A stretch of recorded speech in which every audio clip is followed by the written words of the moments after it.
the scoring, so 80-64 is the point scoring. The leader at the moment is Gary Nell on 111. Behind him, Wayne Smith on 89.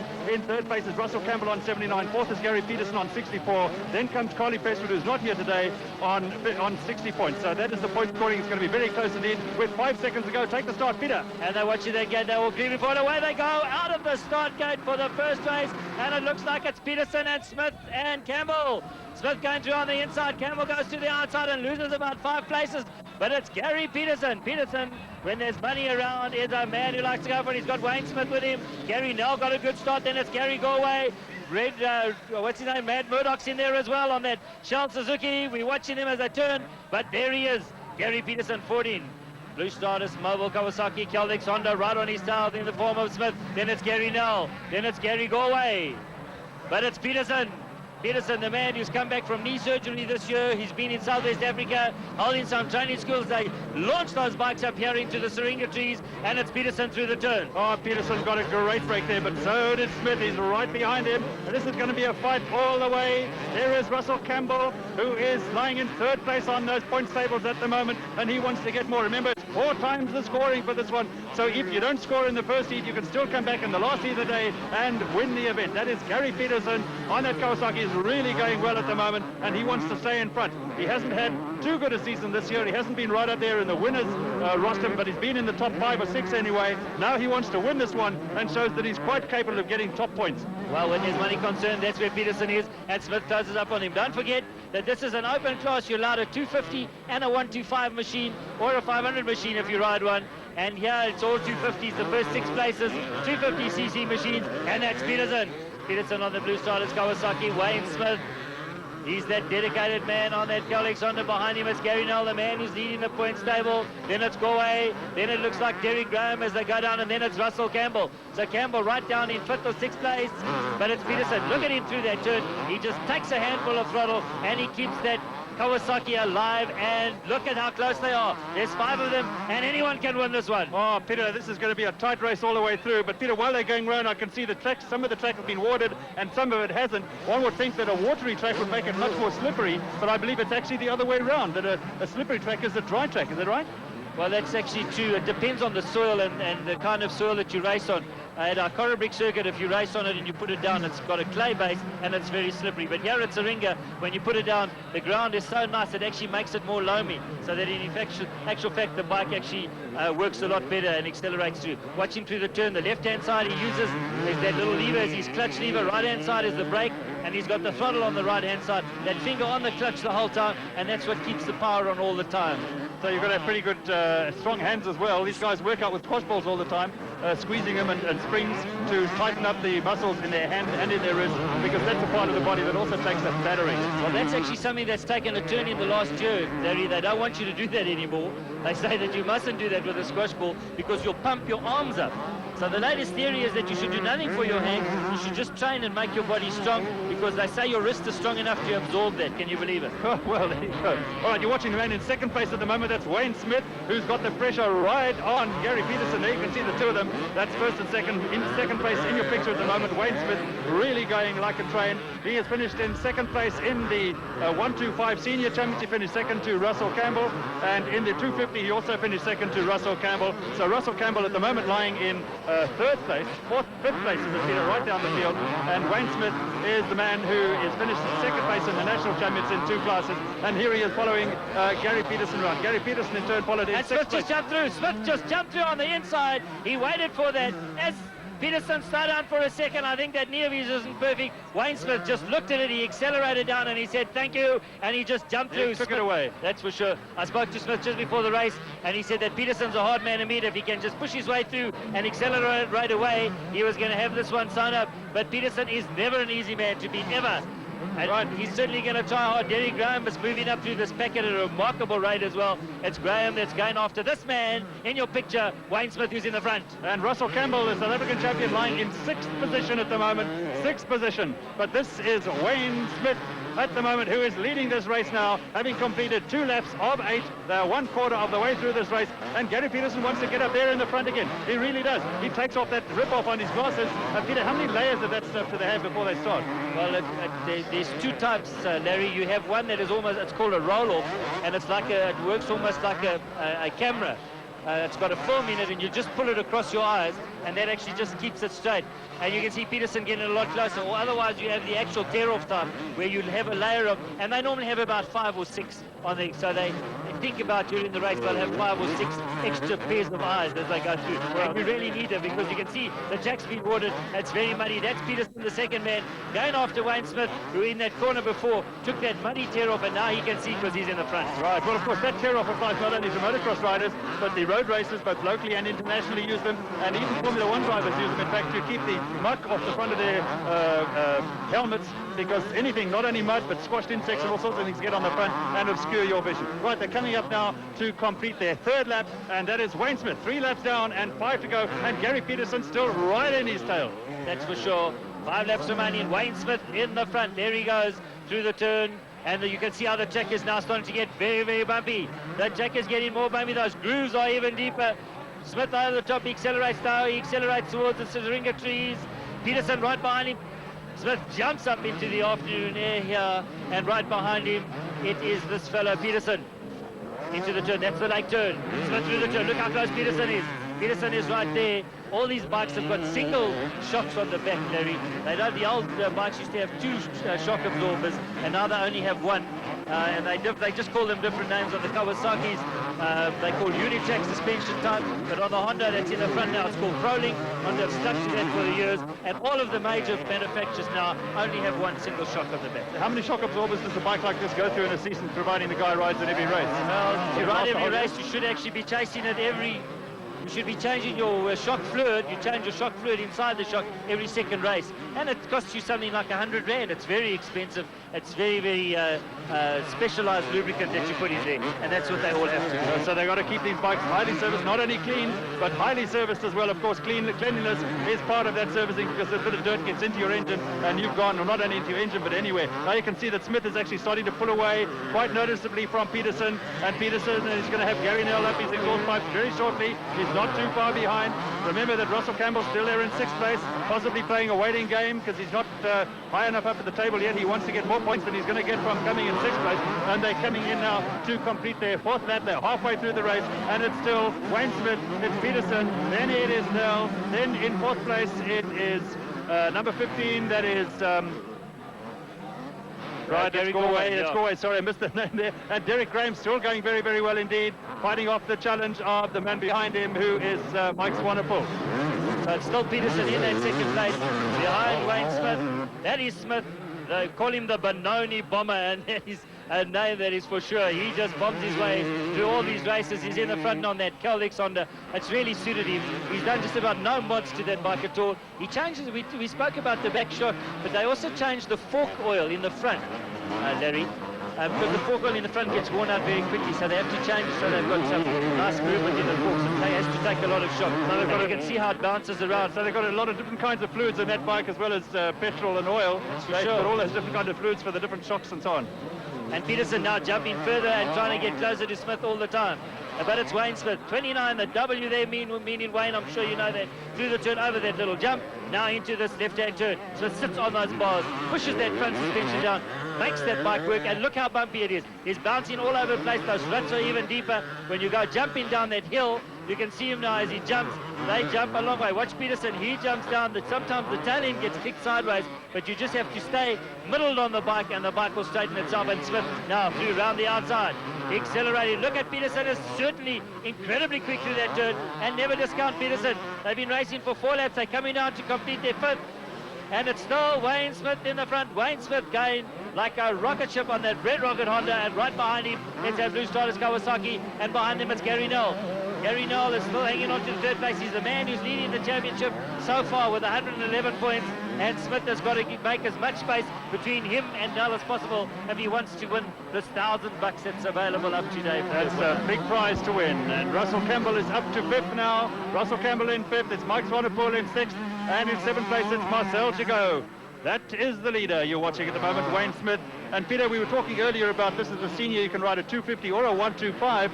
What chance have you got on a 125 against these big 250s? Is there that much difference on power on the track? Yeah, there's a big difference on the track. If you ride a 125, you've got to be incredibly fast. The ring is a very bumpy circuit, and a 250 is almost the perfect sort of power. You're looking at nearly 50 horsepower in relationship to about maybe 36 horsepower.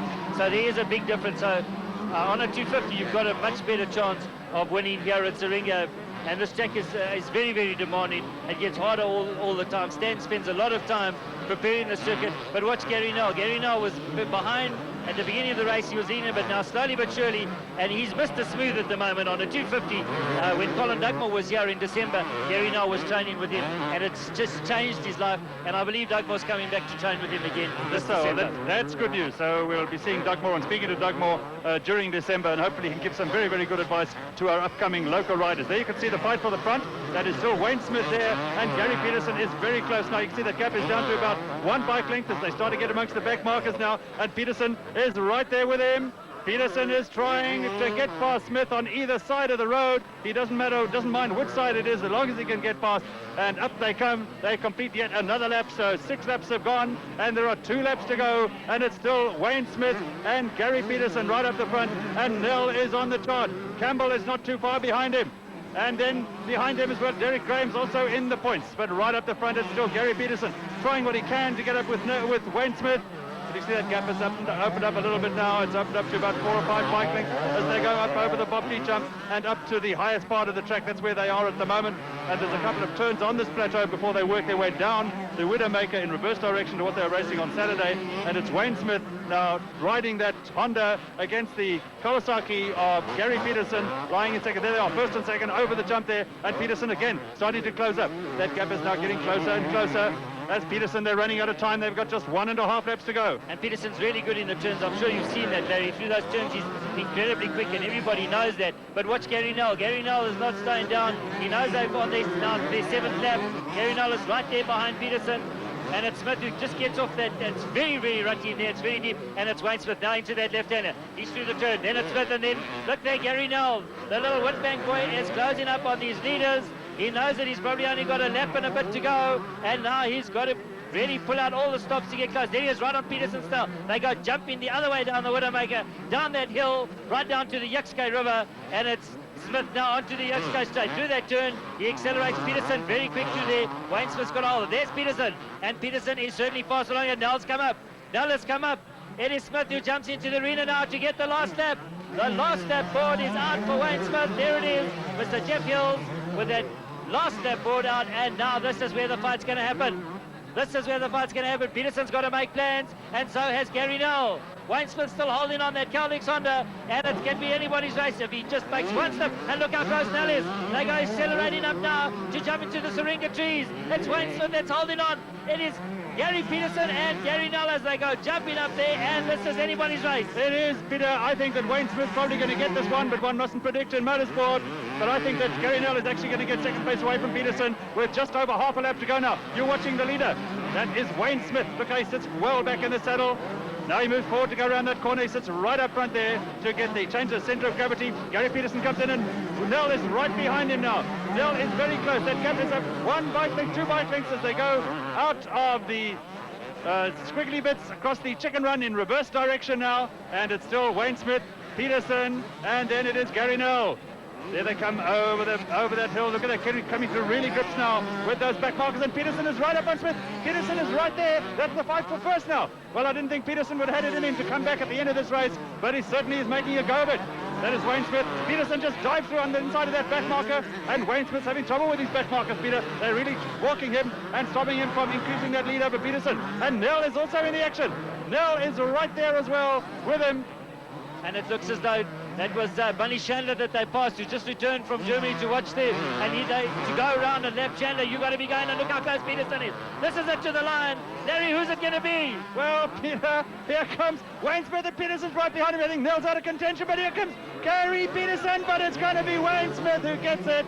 Wayne Smith got it by half a bike length from Gary Peterson, with Gary Nell about 2 bike lengths off the mark there. Well, what an incredible race. Gary Peterson coming in there the whole way, And what an incredible ride by Wayne Smith, holding them off, pushing his way to the front. There's one of the riders that have gone down, and I can tell you something, that was a hard race for Wayne Smith. So you can imagine, it looks like Greg Lotter. It's Greg Lotter that went down there, but he seems to be okay. They're picking him up. Yes, it is Greg Lotter. And the results then, here they come for you. There he is, Wayne Smith, riding incredibly well on that Caldex Honda, took first place. Second place is Gary Peterson, and he was on the Blue Stratus Kawasaki. Then we've got Gary Noel, his teammate, also Blue Stratus, and then fourth was Gary Galway, also on that Kawasaki. So a very good ride from Wayne Smith, being hounded by those Kawasaki's.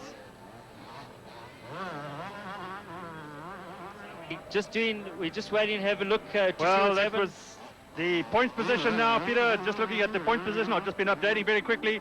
Gary Nell has 171 points. Wayne Smith has 169. So there's only 2 points separating these two riders as they go into the next heat. There are still 2 heats to go, and there are 80 points available for each of those races. 4 times the points. Remember the point scoring, 20, 17, 15, 13, 11, 10, with points right down to 1 point for 15th position, and 4 times for that, so you get 80 points for winning, and that is what Wayne Smith got there. Wayne Smith got his 80 to his 89, gives him 169. Gary Nell only got 60 for his 4 fourth places, and 171 points is title. So with 2 points separating them, with 2 heats to go for later on in the afternoon, we return you to the studio.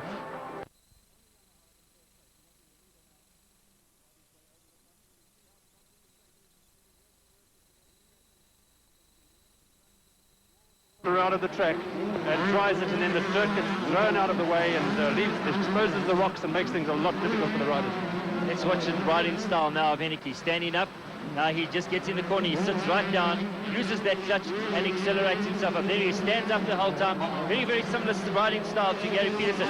Henneke just jumps out of the picture down that hill and now comes into the arena. Right in front of that bars as he goes over that jump, then he sits down in the turn, he accelerates away. There comes the second man behind him. Henneke very, very much in control at this point. Really up over the top. He looks behind him. There's a lot of control of these little guys. Cooper's down. And Cooper's gone down just behind that lot. So it is Henneke now who accelerates and now over that big jump into the trees. Watch how high they jump. And he's been shouted at and said, just keep that pace. And now it's gone up to 4.7 seconds. Nearly 5 seconds. Nearly 5 seconds. It's a long way to be in front of this race. And Albertine's got to do something if he wants to try and get hold of the man that's in the front. Paul Henneke, who disappears at the top of your screen. And Peter, we've had a change of position for third place. In fact, it's Carl van Niekerk on 101, who's come up into third after Paul Cooper on 76 took a tumble. But Paul Cooper's up and riding again, but into fourth position. So you're watching the man in second place now. That's Greg Albertine, still chasing Paul Henneke. And now in third place is 101, Carl van Niekerk. And look at the way this Albertine man rides. The bike twitches itself around, it throws itself from side to side as he goes through the tricky bits. He doesn't let anything worry him. All he can see is the man in front of him who disappears from sight out of the right-hand side of your screen. Second man, third and fourth men come into the picture as well. That is 101 Carl van Niekerk, and the man who's just going over those jumps now is Paul Cooper, number 76. That's the top 4. Right, this is Carl van Niekerk now. This is the man who's lying in third place. We haven't seen this man today, Peter, on the Blue Stratus Kawasaki. He's been good in the lesser classes. Now he's come up into the 125 junior classes. What do you think his chances are of staying up with the bigger boys, so to speak? Well, he's been very consistent this year. He's lying 6th in the championship, and that 6th place has not been earned without any respect. He's really worked very, very hard. That's in their confident game. They call him Mr. Smooth. Henneke never really lets the tail hang out or the front wheel slip around. He really just stays out of trouble. He's very, very smooth, very consistent, and a very good motocross rider. Well, that's Carl van Niekerk. That's the man who's now lying in third position behind Greg Albertine on 101. He got past Paul Cooper when Paul fell off just 1 lap ago. So he won it by default, but I think he may well have got up with Paul Cooper anyway because he was right behind him. And Paul Cooper now lying in fourth position, going along the creek side of the track, down right next to the river. And that's the third place man. He just caught in your fourth place man, just caught in your picture. That's third now, Carl van Niekerk. And coming up behind him, you'll see him now into your picture. The red bike, there he is now, the Paul Cooper in fourth position as Carl van Niekerk, number 101 on the Kawasaki in third. Did you see that rider push 101 off the circuit there, Larry, just in front there? When we were looking for Cooper, Fanike came up on a slow rider who lost control and pushed him off the circuit. And the eyes, I'm sure, were bigger than his goggles, but he managed to push past. But that's allowed Cooper to get a lot closer now. That's Cooper there. Cooper 76 from Cape Town. He's going to get a lot closer now, and my money's going to be that Cooper's probably going to get hold of him. That right just in front of him there is Carl Fanike. This is the dice for third place. Cooper now getting a lot closer. Cooper jumping over, just disappearing that blue shoulder pads of number 101. That is Carl Fanike, and that is him now going to the turn. As he gets into Cashtock Creek, he takes the turn. 5 minutes plus a lap to go. There's Cooper just appearing in your picture briefly, and this is the man in third place. Very, very quick. Carl Fanike, he moves up to the senior class in 1989, and they've got to watch out for him because his consistency is going to be something that you've got to really cope up with. Down the drop-off, coming towards the arena. There he goes and jumps off. He's certainly accelerating fast, coming past some of the tail-enders. Number 62 out there, Jeffrey Walherter. He just dives through on the inside. There he is, number 101. Carl Fanike going very well. Right, I'm just running a watch on the gap between Henneke and Albertine in second place. It's 4.55 seconds, so it seems to be reasonably consistent now between number 3 at the front, Paul Henneke, and number 98 in second place, Greg Albertine. That's the man in third place, who is Carl Fanike, and not too far behind him and closing the gap every minute is number 76, Paul Cooper. Jumps high and goes over one of the black markers, almost passes him in the air. There you can see Carl Fanike at 101 getting his way through that slower traffic. And Paul Cooper, you'll see him in your picture. There he is in your picture now, is the red bike, number 76. Goes past that back marker as well. As nobody between himself and Fanike. And Peter, nice to see somebody, the riders coming up from Cape Town and far afield. We've got Rainer Becker coming from Southwest Africa, and it's a pity we don't have a larger motocross following in the Cape Town area to race in these nationals. Well, it makes a big difference because Cooper's right in there now. Cooper going around the outside. There's a snowman just in front of him. It's Carl Fanike. Fanike 101, and watch that white fender of Cooper coming to the turn. Cooper, there he is. Somebody's gone and jumped it over the jump. The flag comes out. You're not allowed to pass under the waving yellow flag. If you do, you're automatically disqualified. So nobody actually gets out the way. It looked like it was number 50, Colin Nunes. And look at this. There it is. The fight for third. And it's Fanike and Cooper tries to go around the outside. Fanike takes the inside line. Cooper tries to get through.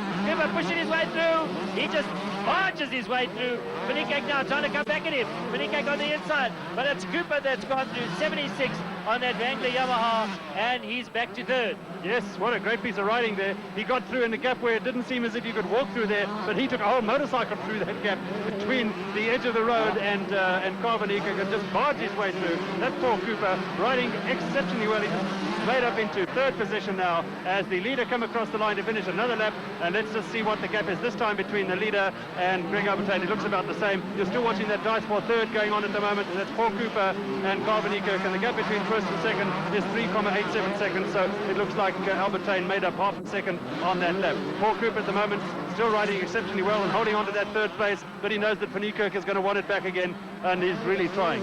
We've got probably about 3 minutes to go in this race, I think, now before the end of this race, and if Fanike wants to get back that third place, he's got to move. In the meantime, Albertine is starting to close up on Henneke at the front of the field.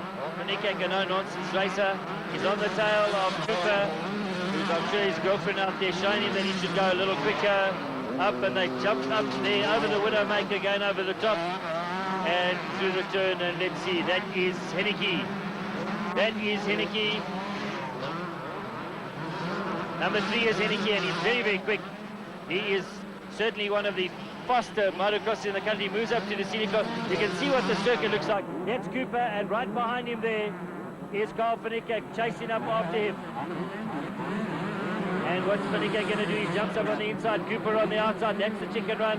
There is the leader, Paul Henneke, on that Red Rocket Caldex Honda. Last race, he said he hit neutral as he went over a jump. The bike just turned over in there and he went down.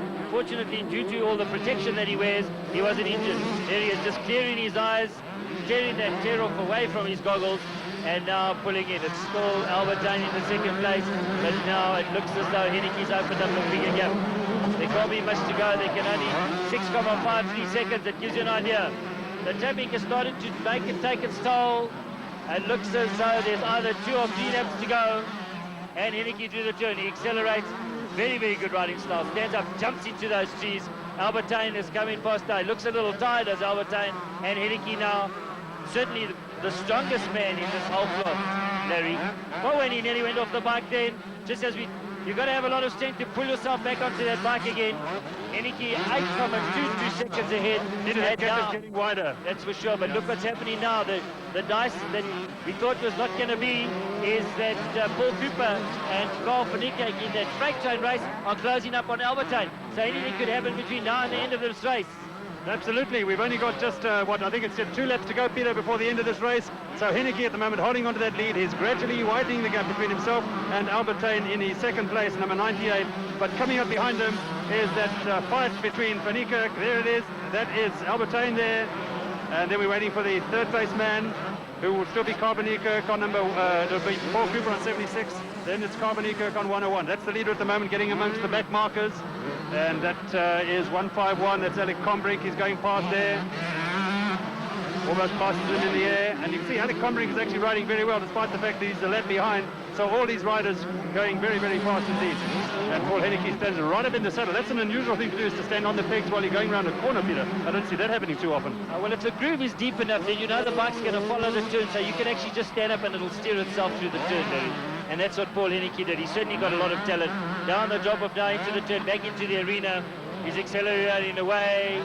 Albertine has been trying to close up on him, but Paul Henneke has got this one in control, and I think they're going to get the last of board at any moment. As he comes to the top now, 8.06 seconds, and it's the last lap. This is the last lap for this man on that Red Rocket Honda, Paul Henneke. Up into the trees, he just jumps into those trees, and he's ridden a magnificent race on this bike. Into the turn. Now this is this bumpy corner I told you about, Larry. You can see that he's got to take it easy and find a good line, and then he accelerates up towards the Widowmaker.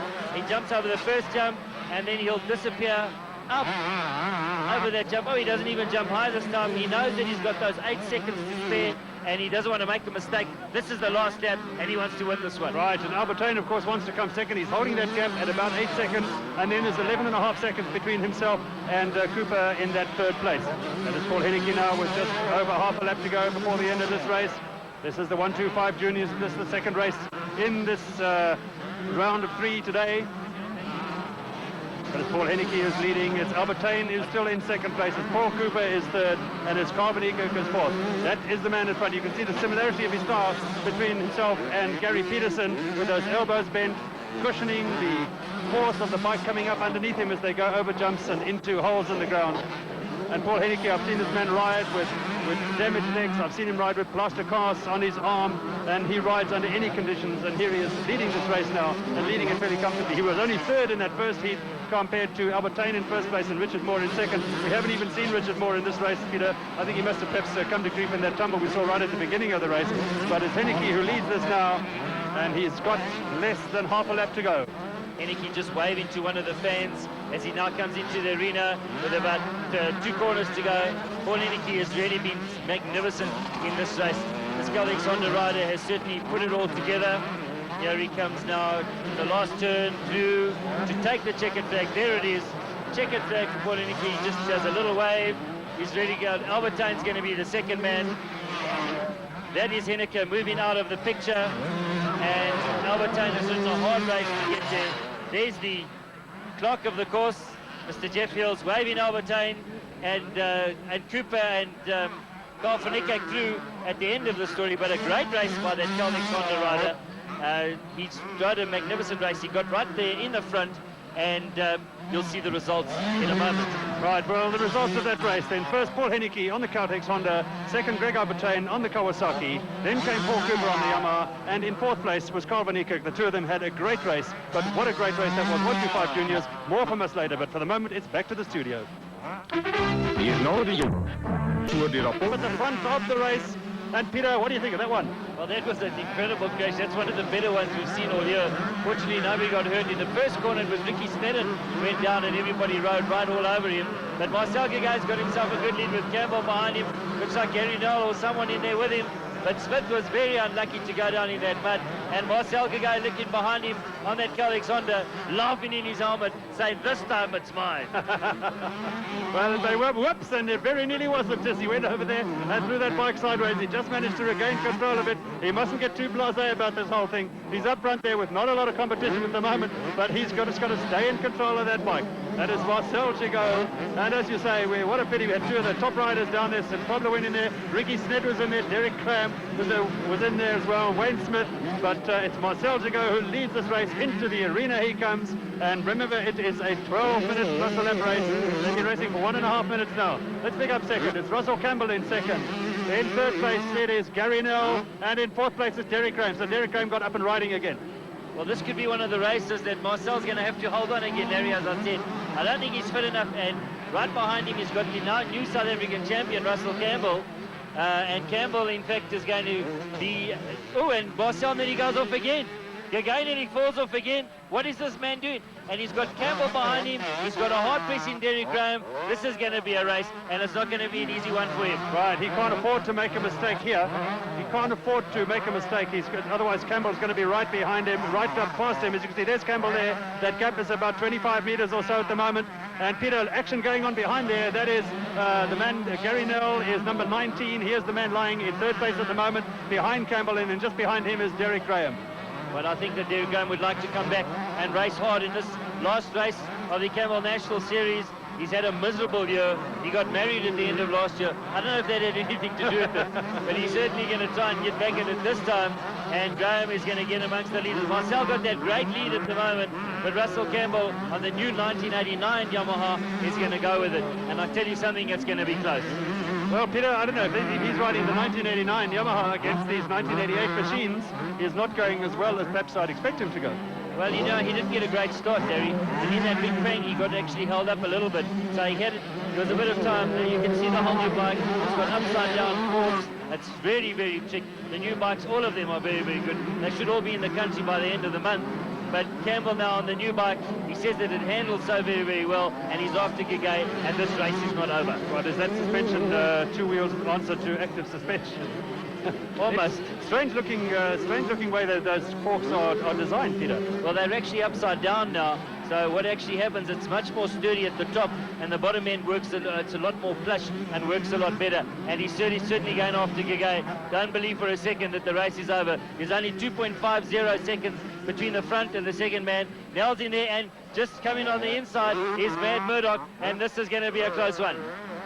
Yeah, Murdoch is going to give it everything he's got. This is the last race of the day. It's the last race of the season, in fact, as far as the national championship is concerned. And there is Graham. You can see him, number 4 in your picture, going after the man in front of him, who's Nell, and in front of them is Campbell. That's Campbell. Whoops, and Campbell very nearly came up, and Nell just dived through on the inside. He took advantage of Campbell's misfortune and Campbell's bad timing coming over that jump, and just slipped into that second position. So the Blue Striders, Mobile Kawasaki of Gary Nell up into second, Campbell down to third. Right, and this action's going to continue on Monday, when we're going to find the champion of champions here at Syringa. They're going to reverse the circuit and go the other way, and the winner walks away with $1,000. So all of these riders are going to be in action on Monday, and even though the championship finishes today, they're going to be at it even stronger on Monday. Well, Monday is going to be a good day's motocross racing as well, so join us on Top Sport on Monday afternoon, because we'll be televising those races as well. Something really to look forward to. A great weekend for motocross. You're watching the man in second place at the moment. That's Gary Nell on bike number 19. In second place he is, and in third place is Russell Campbell. Fourth is still Derek Graham. But up at the front at the moment it's Marcel Gigot, and he's made a couple of mistakes already, none of them too serious, but if he makes mistakes like that, he's going to have Nell and Campbell and Graham just flying past him. Well, I'm really surprised how well Gary Nell is riding on a 125. He's really a 250 specialist. He's very, very smooth and quick on a 250. And here today at Syringa, at the last round, Nell is certainly showing his prowess on a 125 machine. That's him there from Witbank. He's only 20 years old, and Gary Nell is very, very quick. There's the leader, Marcel Gigay. Nell's now going after him. It's up to about 3 seconds. 3 seconds. And Derek Graham going after Russell Campbell in the third place. But right now, Marcel Gigay so happy on that red rocket. Alexander, he almost kills a few spectators as he goes up the hill. Gagay wants to win at all costs.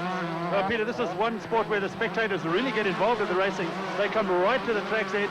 In fact, if you're watching the TV all the time, you can see that the spectators even come over the bunting that is supposed to keep them back. They come right over there and give the thumbs up and shout on their favorite rider and tell them to get a move on. Although the rider probably can't hear him, you can see the enthusiasm in their faces. And the spectators really become part of the race. And in fact, I think if there were no spectators, the riders probably wouldn't enjoy this as much as they do.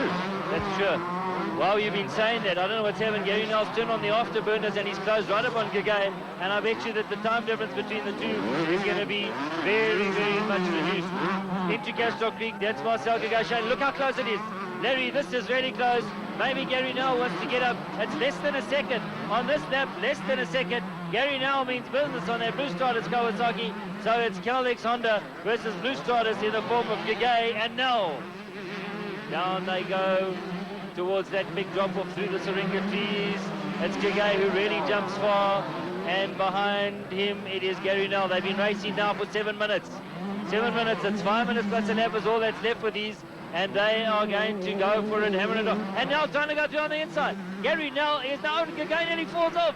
Gagay is now trying to hold on to the front, and he's got Gary Nell from Woodbank right on his tail, and these two are going to go for it. Gagay goes around the outside. Nell changes his line. Nell's going to try and get positive, but Nell goes to the front. Gary Nell has gone to the front of this race, and is Gagay going to leave him there? Well, I don't know about that, Peter, but Campbell behind them is, in fact, 7 seconds behind them, and he's watching all this action in front of him. Nell had a great bit of riding there to get up in front of Gagay, as you saw, and now he's staying there, but Marcel Gagay wants to change that position. You can see he draws up almost alongside. He tries to take an inside line, but Nell just shuts the door on him, and Gagay has to drop back again. Now they go around that right-hander again, and Nell powers his way away, and he caught up very, very quickly to Gagay on that previous lap, and now he's starting to pull away. But of course, now they're going to get caught up in the back market. There you can see the spectators we were talking about earlier. They come right up into the middle of the track and say, get a move on, get a move on. But it's Nell round that corner, takes that right-hander.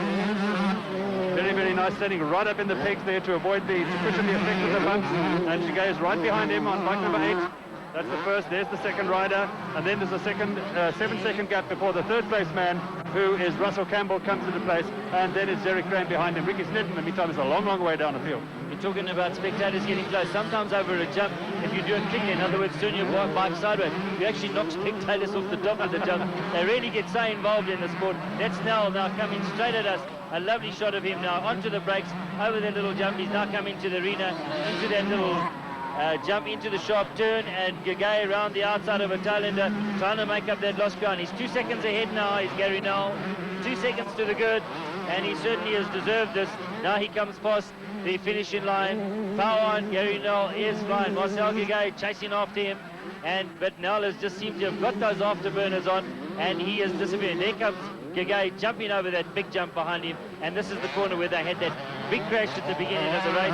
Nell very choosing a good line, and there comes Gagay. Power on, throttle to the stop, really just trying to get hold of Nell. Nell over the jump. The difference is you'll see that they look a long way ahead of them, Larry. Once you're in the corner's already forgotten. You're looking way ahead at the next corner already. You've got to have a very, very good depth of vision. You've got to be able to see the bumps a long time before you hit them. And all during the race, you have to change your line to make sure that you're in the smoothest part of the circuit. A very good sense of anticipation as well. Absolutely. Because you look so far ahead, and if another rider comes in between where you plan to be and where you are at the moment, you've got to make a quick readjustment. So they've got to think very, very quickly, these young men on these machines. And there, Nell is proving that he is doing just that. He's staying up the front there. He's increasing that lead over Gagay. In fact, that gap is now up to about 3 seconds. But then there's a long gap before the next place man comes into view. That is Russell Campbell lying in third place with Derek Graham in fourth. Well, I don't think Rick Campbell's really got anything to do now. He's wrapped up the championship. I think he just wants to finish the race so that he's got those vital points. Wayne Smith went down in that race, and that's gone and cancelled everything for him. So it looks as though Russell Campbell's going to do the double this year. Well, of course, the other thing is that Russell Campbell gets prize money for being first overall for the day as well. So he can't afford to drop too far back, otherwise he's going to lose that little advantage he has as well. Right, this is Gary Nell. You're watching number 19, the man in the lead at the moment, with Marcel Gagay on number 8 behind him. The gap up to about 3.5 seconds now, and he is leading fairly comfortably. keeping that bike very, very clean. He's riding that bike. He's finding the best line around the track. He's got the time to do it. He's got the road to do it. He's got nobody in front of him except the occasional back marker, and so he can pick his line. He doesn't have to worry about anything, unless, of course, if he taps off just a little bit, he's going to find Jago will close up with him again. They've now been racing for coming up to 11 minutes, so they'll have 1 minute plus a lap to go. In fact, looking down at the clock of the course, I can see that he is giving them the 2-lap signal, and that tells them 2 laps to go of this circuit. So about 3 minutes of racing, as it is Gary Nell looking over his shoulder to see where Jago is around the right-hander. He looks back as he doubles back on himself. He can see the other riders. Jago still in second. There's Gary Galway still waiting for the second place man, who is Jago. You can see the gap is column. You just saw his helmet coming into the picture. Marcel Jago, that was him. So that is Gary Nell leading the race at the moment with just 2 laps to go, 1.5 laps to go. And Russell Campbell, that is Russell Campbell, the championship leader at the moment, lying in 3rd place for a comfortable position. So he is lying in 3rd place. Just behind him is Derek Graham.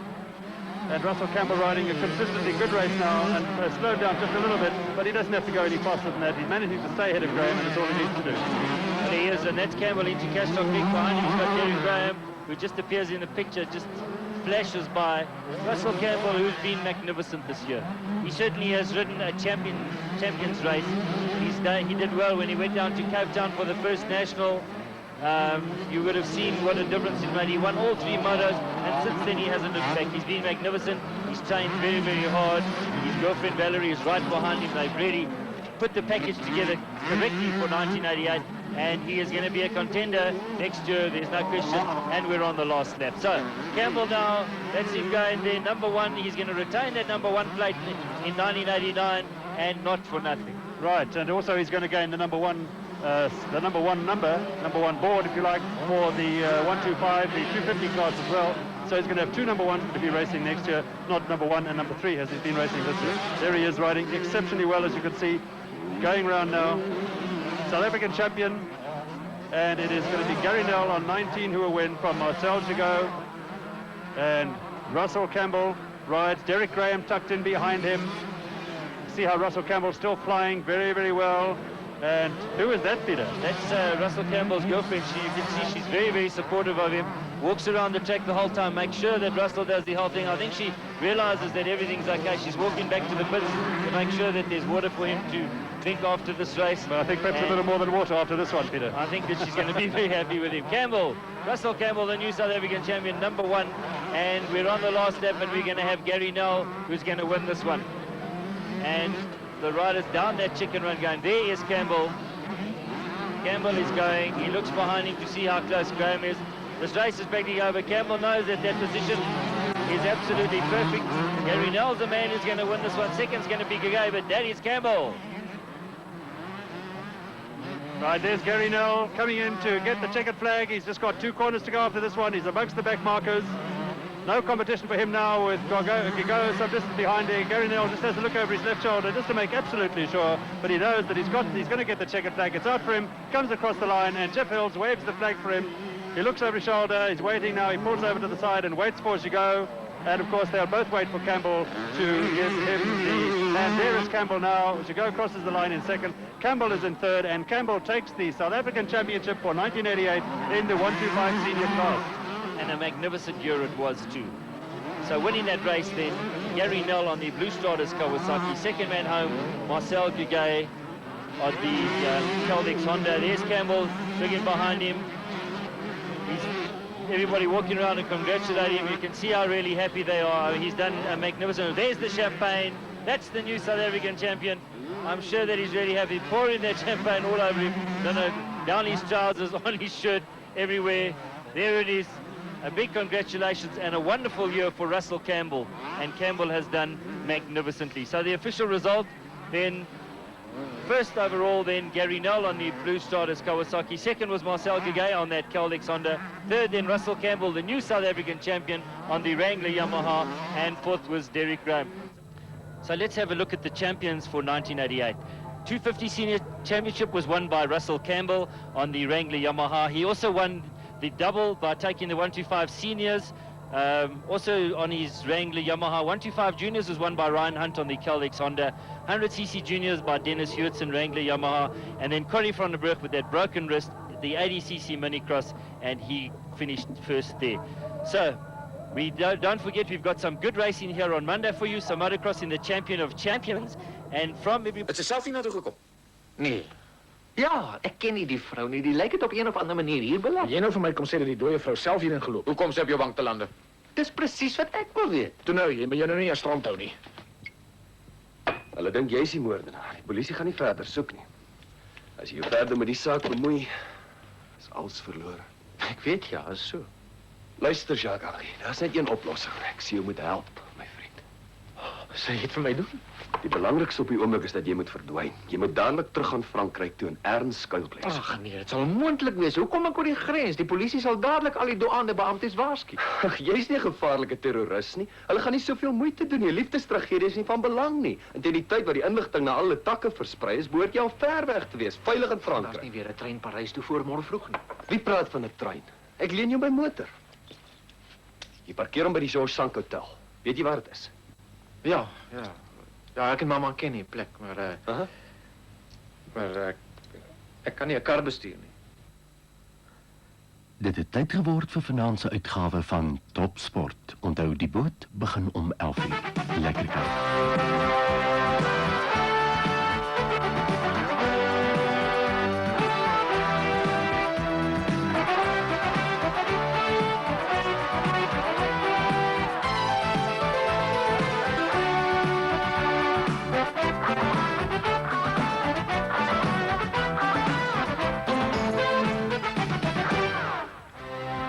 In Topsport vanaand, die Springbokke kloppe internasionale span. Tiger Singh and partner versus the Iron Sheik and the Hammer. 250 riders in the Barbaspan Grand Prix. Internasionale ijskaats uit die boonste rakke in Canada. En nuus oor die naweek se Captain Morgan wedvaart op die Vaalrivier. Hello and welcome from the Top Sport team. Lots of variety and action in tonight's program, so do stay with us. Dankie Jane, ja, weer lekker om saam met 'n dame te werk, maar ek moet hom sê die afgelope naweek was 'n lekker nat naweek. Baie welkom by ons. 'n Droë aand vanaand en kom ons gesels bietjie oor die afgelope naweek eers. Ja nee, dit was die Westelike provinsie wat baie goed gevaar het die afgelope naweek. Daar op Nieuweland en Kaapstad, hulle klop die oop en dit lyk vir my of hulle 'n goeie kans het om deur te ding na die eindstryd van vanjaar se Nissanskuld. Dan Jeff Hawks, 'n pragtige oorwinning in die AECU liefdadigheidstoernooi. Brian Mitchell wat op 'n merkwaardige manier sy junior liggewigtitel van die wêreld boksvereniging behou het en dan Pierre Koetser wat met die groot Mike the Giant White afgereken het. Sommige 'n interessante naweek agter die rug en gepraat van dit wat verby is, kom ons kyk na vanaand se program. Daar is hy heel eerstens gemaak ons 'n draai by veldfietsrenne. Dit is volgende, daarna is dit internasionale ijskaats uit Canada. 'n Draantjie by die rubberboot wedren manne, dit is oor hierdie naweek se komende wedvaart. Daarna rostoei, ons mense kla altyd oor min rostoei, nou ja, sit maar gerus nader en waardeer vanaand.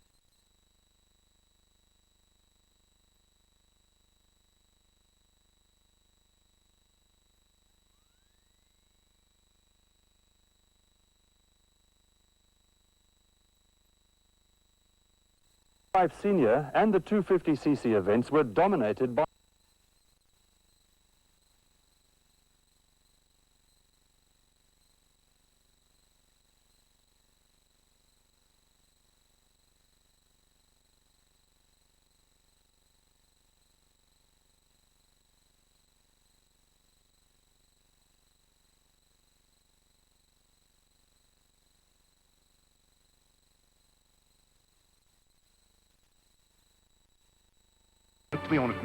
cc Russell Campbell, Klas B 250cc Willie Island, Klas C 200cc en kleiner Mark Julian en Klas D die motorfiets van Hills en Taylor. 'n Baie geslaagde Grand Prix met die vertroue gerig op meer water en modder aanstaande jaar. And coming up next.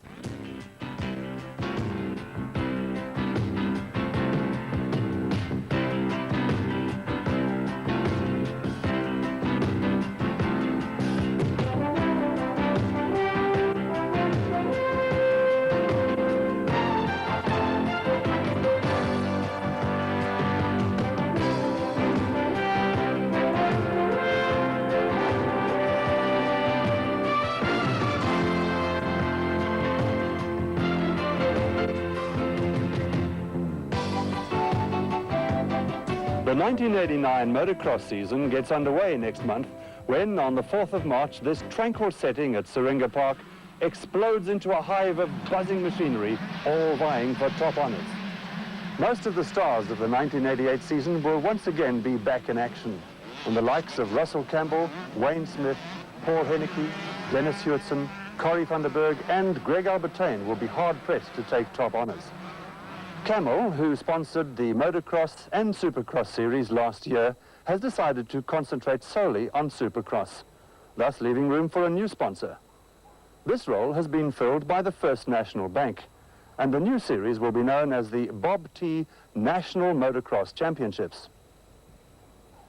Racing time has been increased from 12 minutes to 20 minutes plus a lap, and this will demand a higher degree of fitness and stamina from the participants. I think it's better, it's much better, because the races before were too short, miles too short.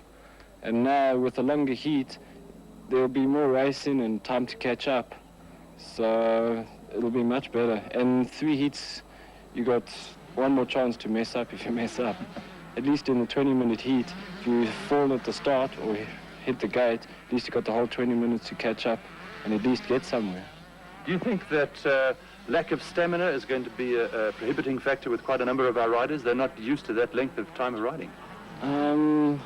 It's 5 minutes more than a normal heat, but they should train harder. I'm sure they have been training for that heat. Now, in 1989, you were moving up to the 125 senior class, and there you're going to come across the likes of Springbok Russell Campbell, Wayne Smith, Ricky Snedden, Brett Redman, Carly Presswood, Derek Graham, Gary Peterson. These are the big guys. You're now playing in the big league. How do you see yourself in that arena? Well, my speed's the same as theirs. It's just that in juniors I know there's rough, or in juniors there was 3 or 4 of us that would race. In seniors there's 9 or 10 of them that race. So if you crash, you go straight back to 9th or 10th. And if you bump somebody, they'll bump you so hard, you won't know what hit you. Both the 125 senior and the 250cc events were dominated by Russell Campbell, and this after many experts had said he was over the hill and would never retain his title. Campbell has got that bit between his teeth, and look how much he's closed up on Redmond. Redmond got away from him, you saw, by about 25 meters, and look at this, Campbell right up there again. And well, riding like a champion, Peter. This is what Campbell is. He's not the South African champion for nothing. Redmond has got the one on his plate. He's been in America. He's ridden against a lot of top Americans, but Russell Campbell has lost nothing to anybody, and now he's chasing after Redmond. Redmond on the top, going down the little section. And down a little section, and now Campbell is trying to accelerate up. Now they get onto those little bumps. Campbell trying, and now he accelerates. Now let's see which line Redmond takes. Redmond's been going on the right-hand side the whole time. Down he jumps off, and Campbell's been going on the left. And there goes Redmond, and this is where Campbell's a little picker. Redmond slows down, Campbell closes right up. Is Campbell going to go? Campbell's through! Campbell jumps through to the front. I knew that line was good for him, and Redmond can't believe that I can't believe he stayed on the right-hand side. And now Campbell back in the front, and this is the last lap. That's right, it looks like it's the last lap. There's about 2 corners to go. What's Campbell going to do? Redmond's trying. Campbell is holding on. Redmond's taking another line. They go to the turn. Redmond's going to try and get through. He pushes Campbell, but Campbell holds on. Redmond dies on the inside. Redmond is absolutely desperate. He's feet off the pegs. Look at him. He's trying everything that he can. And it's Campbell that's holding on. Redmond is going to do all he can. They go through the turn. What's going to happen? It's Campbell coming through. Redmond's going to try and get past him. And the second track is ready. Oh, Russell Campbell. Whoa. What a race, Larry. Russell Campbell has been racing for some 13 years now in motocross and in supercross. And during that time, he has been awarded Springbok colours. He has won the South African Championship in various classes 8 times. Now that, Russell, I believe is a record. Yeah, I've got the new record. Horace Bergstrom from Natal had the old record of 7 national championships. So you've held the South African Championships in 5 classes, I believe. Yeah, in the 125 juniors, 125 seniors, 250s, 500s, and the open class.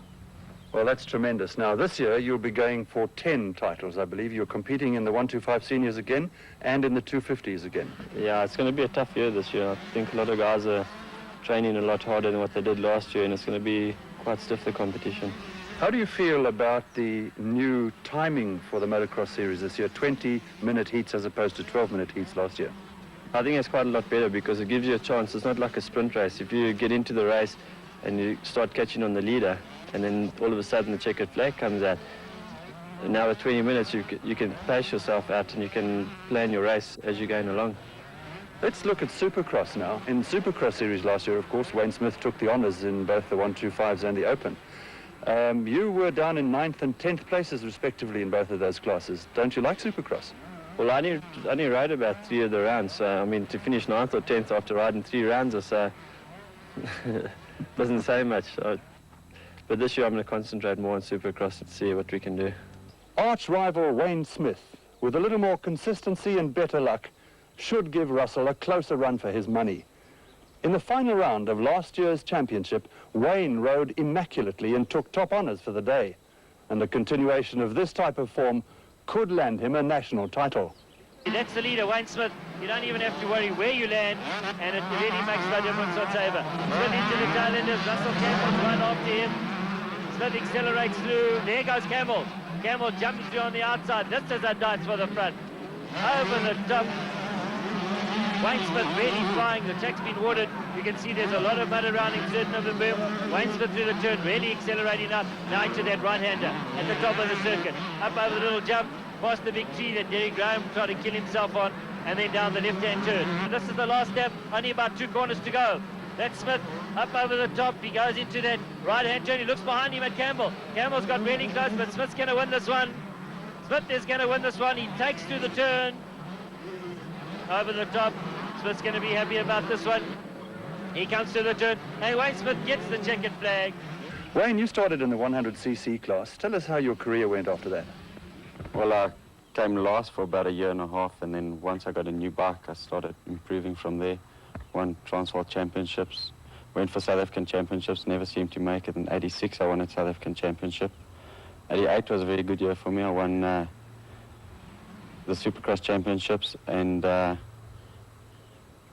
got the Camel Rider of the Year award. 89 looks pretty prosperous for me. Wayne, in the motocross season last year, you had a ding-dong battle right throughout the season with Russell Campbell, who eventually pipped you at the post for points in both the 125 seniors and the 250s. How do you feel about your chances against him this year? Well, I think I can beat him this year. Having a good run against him last year gave me a lot of experience, and I'm sure that we'll have another good run this year, and I'll beat him. Well, I'm sure Russell will have other ideas about that one. I'm not too worried about the other guys because they're a little bit more inconsistent than Wayne. Wayne is, when he's going well, but he has his mishaps. I don't know if it's lack of, how can I say, lack of experience or what, but when he goes really good.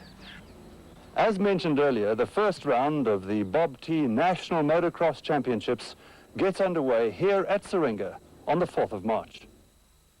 The second round will be at Malmesbury at the end of March, and then we move to the very fast back of the Moon Circuit near Pretoria on the 25th of April. Other circuits to enjoy motocross this year include East London, Hammersdale, Port Elizabeth, Welkom, Pietermaritzburg, and of course the 9th and final round at the Corribrick Circuit near Germiston. On the Supercross side, Kings Park will be hosting the first round this Saturday, and then it's over to Sun City on the 18th of March for round 2. Thereafter, both centres will alternate with Supercross, with the 12th and final round being in East London on the 23rd of December. The 1988 season provided its fair share of thrills and spills, and to end this preview, let's have a look at some of the more amusing moments. Well, come on, let's go, little darling. Tell me that you never leave me. Come on, let's go, again and again and again. Well, now swing me way down in. Come on, let's go, little darling. Let's go again once more. Well, I love you so, dear, and I'll never let you go. Come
Junior Pro title from Russell Campbell and Greg Albertin.